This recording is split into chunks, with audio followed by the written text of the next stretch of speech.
Hello, kings and queens. King Moreland here. As you know, I'm on a mission to help you all reach your fullest potential. So, whether you're chasing dreams, facing challenges, or just looking to level up, you come to the right place. Every week, we dive deep into mindset shifts, strategies, and practical tools that will help you transform your life from the inside out. So, this is your channel, your personal development channel, so that you can become the powerhouses that you were meant to be in the world. A channel where mediocrity is not an option and excellence is our standard. So, if you're ready to join a group of passionate individuals committed to growth, such as yourself, please hit that like button, please hit that subscribe button, and please hit that bell so that you are notified whenever I drop new content. And let's continue this journey together. All right. So, this is episode 2 of our series for how to heal trauma.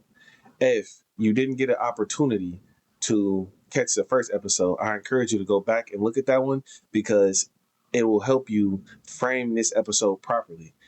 The way I've been talking about trauma is I've been using the word monsters because simply the word trauma can be a trigger for somebody.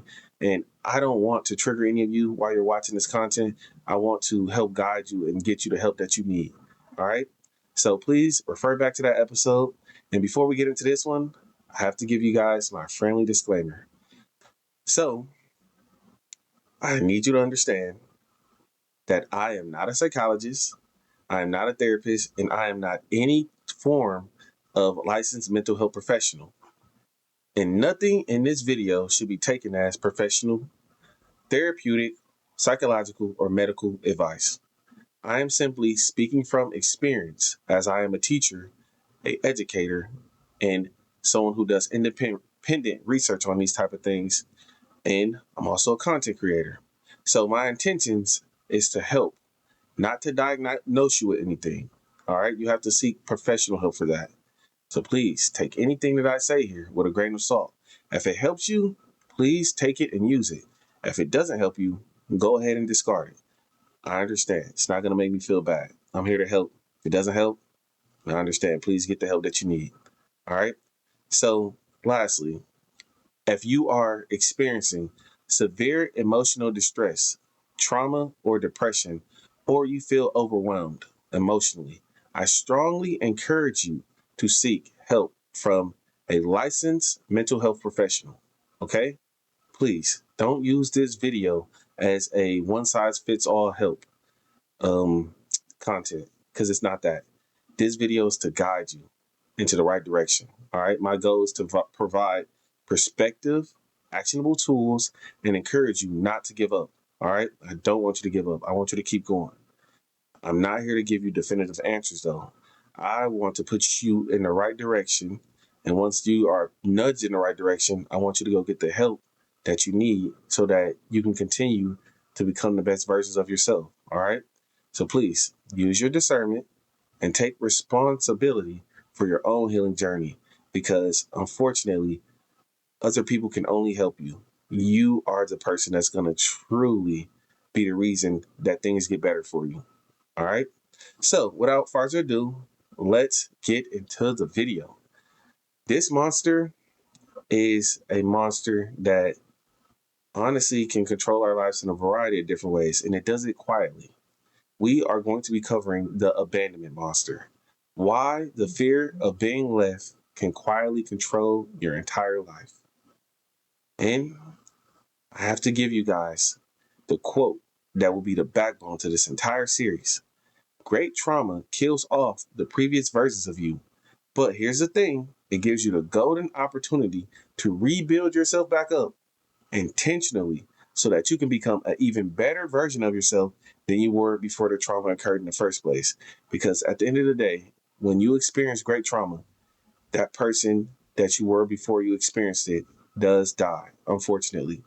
You can't ever be that person again because that person didn't experience what you've experienced, which means that you have an opportunity to become someone new.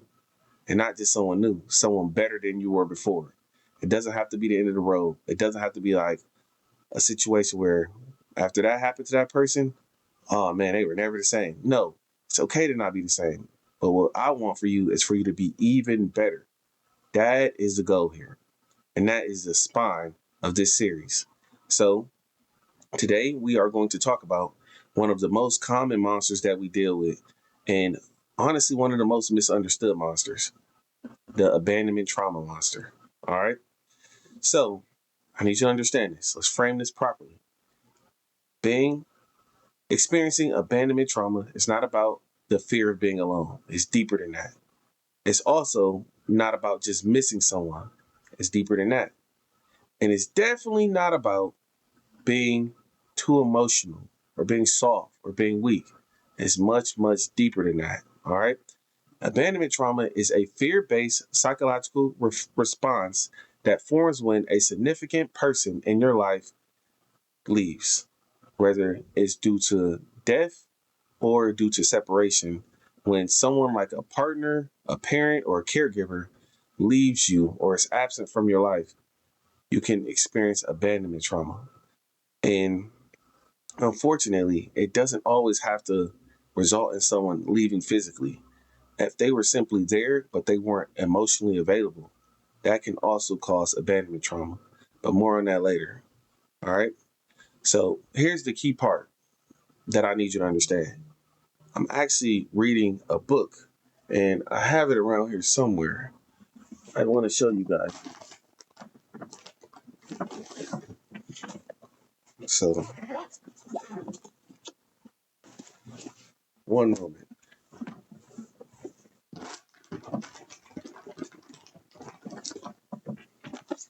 First of all, you see my bag, it says resilience, because that's what I need you all to be, resilient. But the reason I grabbed this is I want to give this book a shout out because it's honestly part of the reason I created this series. And it's something that I've been reading. I'm actually currently working through it now, but it's called The Body Keeps the Score. All right.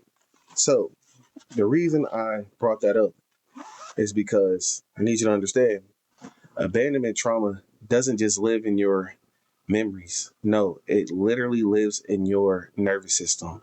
I need you to understand that trauma can literally change your brain. The structure of your brain can actually be altered when you experience trauma, and it like lives inside of your body. So it's much deeper than like just being too emotional. Like it's actually psychological wounding, actual damage. And unfortunately, it shapes how you feel, it shapes how you think, it can shape how much love you feel like you deserve. Like some people actually move throughout life feeling like they're just unlovable, like they don't even deserve it, right? It can even shape how much self respect that you have for yourself. And here's the kicker, and I'm sure this might be why many of you are here. It can shape how you attach to others as far as relationships, whether it be friendly or romantic. It can play a role in all of that. And it shows up in the dynamics that you foster with people. All right. So I need you to understand that a lot of times it operates quietly and invisible, but it dictates several actions that you might make. It dictates the amount of boundaries you have up where you like have like a wall to where people can't even get close to you, or it can go the other extreme where you have a lack of boundaries and people kind of step all over you. It can really mess with your self-worth. Just this abandonment monster, it really is tricky. All right. So let's cover the nature of the abandonment monster. So for many people, myself included, this starts this starts in your childhood. And sometimes this comes from physical abandonment, but other times it can come from just observing. Sometimes we see our parents go through a divorce or get separated, and that can lead us to suffer from the abandonment monster. Maybe there's a death in the family and we lose a loved one that way. We can go through abandonment trauma like that. And here's another common one that's not talked about a bunch, but sometimes our parents are so busy working and doing different things that they don't give us the love and attention that we needed growing up. And that can also lead to abandonment trauma. Now, I don't say that so that you can resent your parents. I say that so that you can understand how this may have showed up in your life. In fact, I'll tell you this. a lot of times the parents don't know what they don't know. So I don't want you to blame them because many of them did not lead you to experience abandonment trauma on purpose. Sometimes it was an accident and might be because they didn't watch content like this or read books like the one I just showed you. Different things can happen without them having the knowledge of what's actually going on. But I said that so you can understand that this is how the abandonment monster takes hold. Typically happens in childhood, but it can happen at any point in your life. All right. But these are some ways where you can identify it. Let's keep going. Other times there it shows up as in emotional neglect, you know, touching on this a little deeper, can be a parent who wasn't physically present, who or a parent who was physically present but was emotionally unavailable. And could be a parent that you felt was looking at you, but they were like looking past you. And you just didn't feel seen or even feel heard. It could have made you feel emotionally insecure or unsafe. And the reason I say that is so that you all can understand that sometimes the damage isn't loud, sometimes it's quiet. And you can literally grow up in a house with two parents and still feel completely alone. And when a child experiences that type of absence, they can sometimes blame their parents, but other times they don't blame their parents, whether they do or don't. Unfortunately, they internalize it. And that's where core beliefs like this come from. Am I not worth being around? Am I not enough for people? If they really knew who I was, would they even stick around me? You get to having terrible mindsets like that. And honestly, here's one of the worst mindsets of them all. I am always going to end up alone. I'm doomed to be alone forever. Sometimes people who've experienced abandonment, the abandonment monster, they can tend to feel like no matter who comes in their life, that person is always going to leave their life. And sadly, that belief, that mere belief, can become a self fulfilling prophecy where people do enter your life and leave your life because you self sabotage. You do things that make people not want to stick around. So it's very important that we tackle this monster and befriend it and find coping mechanisms to get past it and overcome it. I don't want you to continue to feel like you're always going to be alone because if you work on it and you get some healing, it's absolutely possible for you to get beyond it because unfortunately, these beliefs won't just disappear as you grow up. It'll wait inside that closet where all your monsters hide. And or else you do like I talked about in episode 1 of this series, or else you go in that closet and flick on the light and start befriending these monsters and actually identifying them, naming them, and getting some help to heal them. They will operate in the closet, in the dark, in the shadows. And they'll constantly play a role in your life. And because you are ignoring them, you won't have any control over it. But that's why we are creating this series, is so that you can actually get the tools that you need and eventually be able to overcome every single monster that you're dealing with. Let's keep going. So let's break this down. How abandonment trauma shows up in adult life.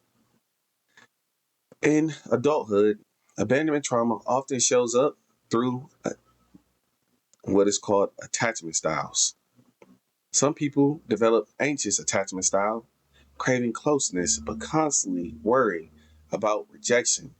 That can look like you being very clingy, or you being really jealous when they talk to other people, whether it be friendly or not, or you needing constant reassurance that they're not going to go anywhere. That is your anxious attachment style at work. And here's the thing.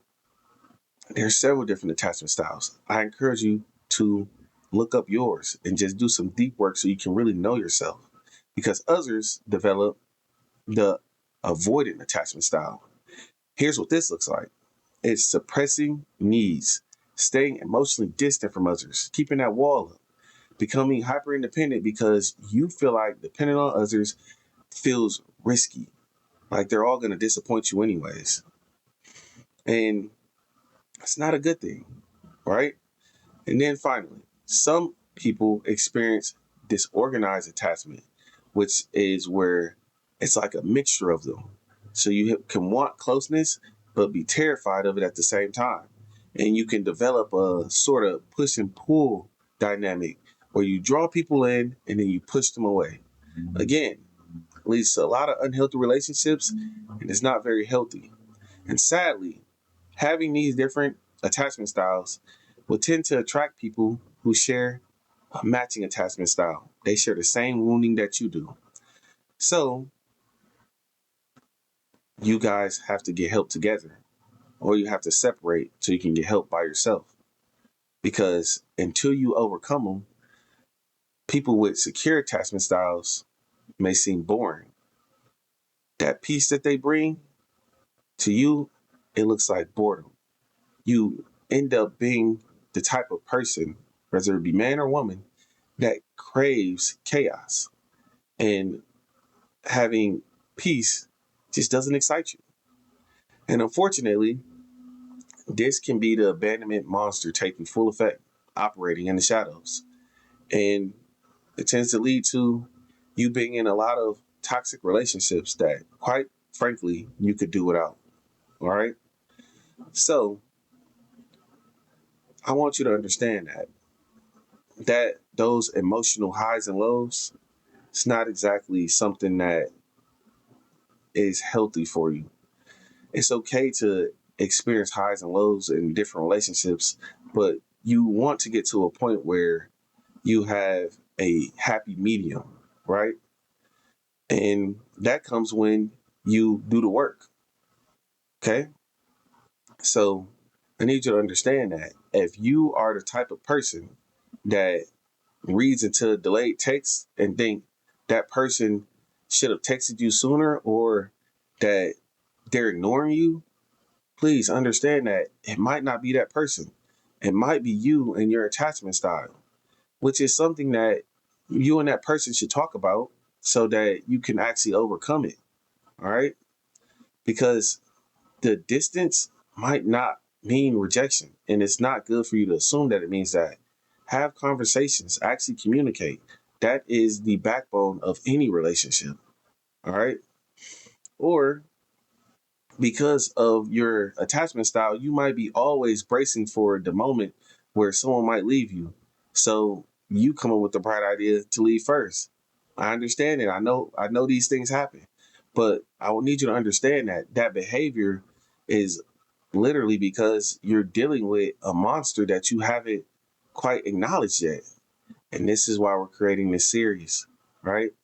So I need you to understand that there is help for you. All right. Once you process the fact that this is what you're dealing with, again, not diagnosing, but if you can relate to this, there's a good chance that you might be dealing with this. It's important for you to use the information you get from this video to then go out into the world and get help from a professional mental health servicer because they are able to help you use the different methods that I'm going to give you in this video and get you the healing that you need. All right. So I want to slow down for a second and I want to help you guys like really see what this looks like through my own personal experience. Okay. So let me speak from my own personal experience for just a moment. Abandonment trauma can make you stay in a relationship far longer than you should. It can make you give access to people who truly do not deserve access to you or have not earned it. And when those people leave, even when you know that it's good that they left, you might feel like bringing them back into your life. And here's the thing, whether they're good for you or not, just not being with them might make you feel like you failed or that the relationship is something that you need in your life. And I'm going to tell you the truth. Honestly, it might be wounding from your childhood that makes you feel that way. And it might, quite honestly, have nothing to do with that person because it comes from your core self. You might have a fear of being alone, a fear of loss, a fear of sitting by yourself in a dark room, facing all your monsters alone. And I want you to hear this clearly. This might not necessarily be your fault. It might have happened when you were a child and you were helpless and you couldn't do anything about it. But now that I'm arming you with the information, it is your fault if you do nothing about it and you ignore it. All right? Because I need you to understand this is an attachment issue. And attachment patterns are usually formed when you're very young, long before you have a choice or logic to actually do anything about it.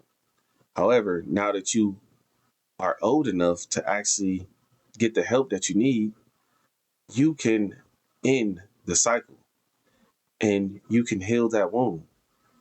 So here's why I feel so strongly about this. Unfortunately, abandonment trauma can cause a lot of different issues in your life. And I know from personal experience that if you stay in these toxic cycles and you do nothing about it, it will cause you to go through different things in your life that you don't necessarily need to go through. And overall, if you got the healing that you need, you could then leave those people, or you could then cultivate secure, healthy relationships with people. And that's what I want for you. And since you clicked on this video, I'm assuming that's what you want for yourself. All right. So at this point, I'm sure you're thinking to yourself, well, what if I do nothing about it? Because you can watch this video and not take any actionable steps on anything I'm saying. So I want to give you some insight as to what happens when people ignore the monster. If abandonment trauma goes unchecked, it will continue to control your life from the shadows. It will keep you in unhealthy situations. It will make you tolerate behavior you honestly shouldn't, and you know you shouldn't, but you do anyways. And there's going to be people that are okay with you not healing because those people get to take advantage of your fear of being alone. They get to take advantage of your fear or your negligence to do anything about the trauma that you've gone through. And because you're afraid to let people go, you end up letting things happen that should have never happened to you. Or even having these type of people in your life can impact the people around you, right? And I truly, truly don't want that for you. So I hope that you don't ignore it. I hope that you get the help that you need. I hope that you take the steps, the actionable steps that I give you in this video, use them as practical tools, and go off into life and meet somebody who's a professional in this field that will help you get the help that you need to heal on your journey. So here's how healing begins. I want to make this as simple as possible, and then I'm going to give you actionable steps. But here's how the healing begins. Healing abandonment trauma is about rewriting old narratives. You literally have to rewire your nervous system to feel safe even when you're alone. And it starts by you doing the hard work and acknowledging that you have a problem. You have something that needs to be healed. All right. Recognizing that your fears of being alone is a response to past trauma is the first step. And it means that once you acknowledge it, you have the ability to learn how to regulate your emotions when you feel triggered. You'll then learn different coping mechanisms to deal with it.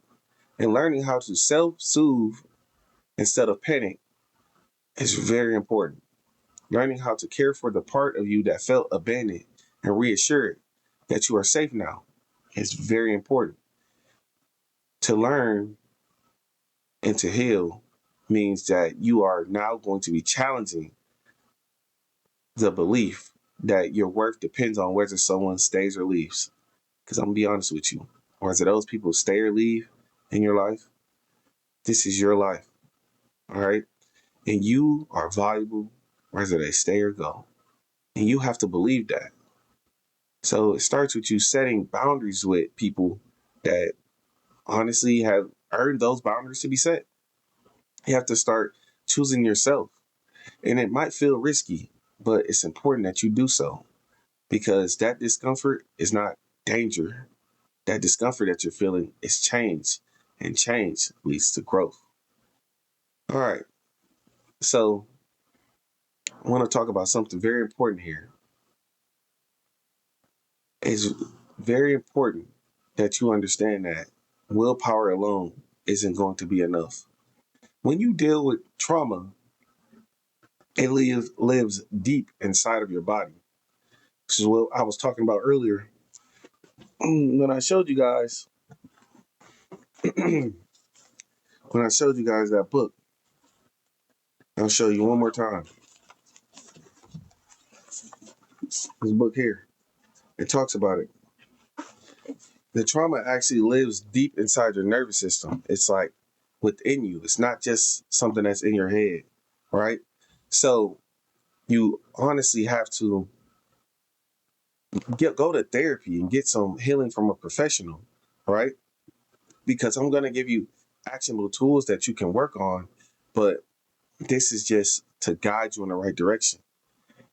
Because I'm not a mental health professional, you need to seek somebody who actually is a expert in this field because they can conduct different treatments that you'll actually start to see results from.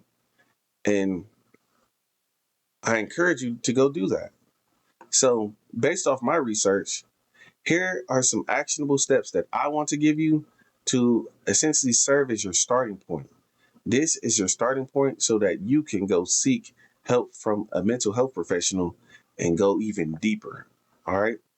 So, from the research that I conducted, I've found that there are three useful forms of therapy in particular that I want you to be aware of. It's CBT. I'll give you the meaning of that acronym in one moment. There's EMDR and there's IFS. All right. Each one of these approaches tackles abandonment trauma from a different angle, and are something, none of them mean something are necessarily wrong with you. They're just different tools for different people. All right. So let's tackle them all one by one. Let's start with CBT. That acronym means Cognitive Behavioral Therapy. CBT focuses on your top down logic. It works with your thoughts. Abandonment trauma often creates distorted thought patterns. Things like, they didn't text me back, so they must be leaving me. Or they didn't text me back, so they don't love me anymore. Or if I speak up about my needs, they'll walk away. These are patterns that are playing in your head. And whether they're true or not, they're real for you. All right. So, what CBT does is it helps you slow down those thoughts, catch them in real time, and then challenge them. A therapist will help you replace those automatic fear based thoughts with more balanced, realistic ones, thoughts that are more positive, right? This type of therapy is very structured, and you'll often be given practical tools or homework to do. When you feel triggered, because you need real world actions to actually do the work, right? And it'll make things, it should, if it's working for you, make your life a little easier. And when you experience anxiety in day-to-day situations, you'll do you'll use the practical tools that they gave you, and that should start helping you do some healing. All right. Now the second method, EMDR, eye movement desensitization and reprocessing. Now this one works very differently. EMDR focuses on how trauma is stored in the brain and the body. A lot of trauma doesn't live as a normal memory. It lives as a raw sensation. This is why when you experience traumatic events, you can not only see it, but like literally almost like relive what happened. Your heart might start rushing again. You might hear it. You might smell the different smells that you smelled at that time. It really like the sensation is so realistic, right? Because it doesn't just live in your memories. It leaves its mark on your entire body. So what MDR does is it uses bilateral stimulation, such as moving your eyes back and forth or rhythmic tapping to help your brain finally process those memories. All right.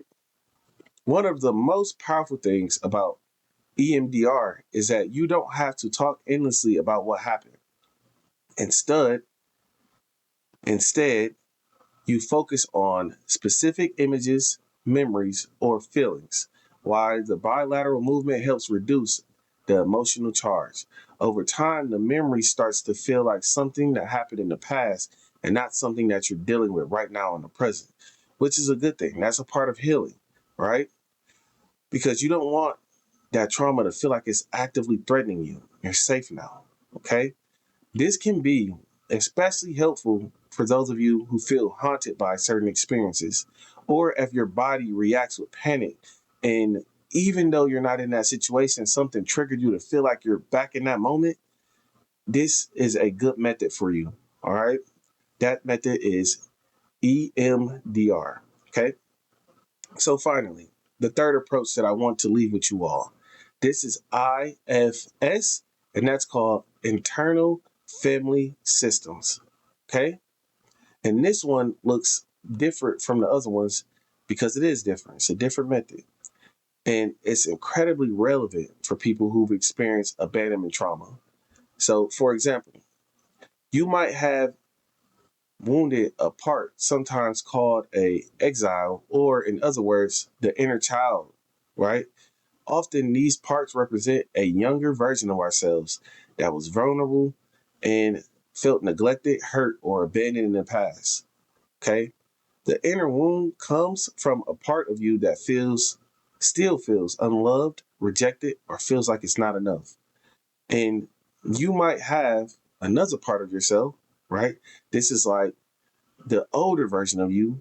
It can serve as the manager or the adult version, and it tries to control situations like people or emotions so you don't have to ever feel abandoned again. Okay? So instead of trying to shut down these parts or fix them, what IFS does for you is it teaches you how to lead them from your core self to the calm, grounded, compassionate part of who you are. All right? You learn to listen to these parts of your being and understand why they exist and eventually help them release the burdens they've been carrying for so long, which is good for you. IFS is especially powerful if you ever feel conflicted inside, like parts of you wants closeness, but part of you wants closeness, but another part of you wants to push people away. So that is where you would use the IFS method. So you might be thinking it to yourself right now, which of these three methods should I be using? Which three of these approaches works for me? And I'll tell you the answer. Depends. It depends on who you are as an individual, and it also depends on what a mental health professional recommends you do. I am here to give you actionable steps to guide you. In order for you to know which of these approaches works for you, you have to talk to somebody who is an expert in the field. All right. So I will leave you with this. Okay. If you want a practical, logic based tool to manage anxiety and everyday triggers, CBT may be a great starting point for you. All right. But if specific memories feel stuck and your body reacts intensely to them, EMDR can be life changing for you.